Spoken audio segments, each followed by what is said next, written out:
Балаңыздың осындай болуын қаласаңыз, онда мынадан біреуін алып беру керек шығар деп ойлаймын, достар. Бұл енді өте қымбат емес, арзан, ішіне оздық, яғни жел құйып қоясыз да ұра бересіз.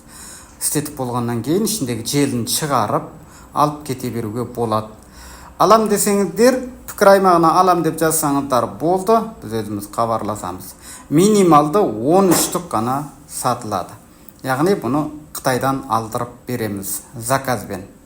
Құрметті достар, осы сияқты пайдалы да қызықты ақпараттарды күнделікті көріп отырғыңыз келсе, менің парақшамды жоғалта алмай, алдыменен тіркеліп алыңыз. Және де туыстарыңызға, достарыңызға таратып қойыңыз. Егерде менің парақшам сіздерге пайда әкеліп жатса, сізге пайдасы тиіп жатса, онда лайк басып, пікір жазып, достарыңызбен бөлісіп, таратып қойыңыздар. Сау болыңыздар, аман болыңыздар, біз қоштаспаймыз.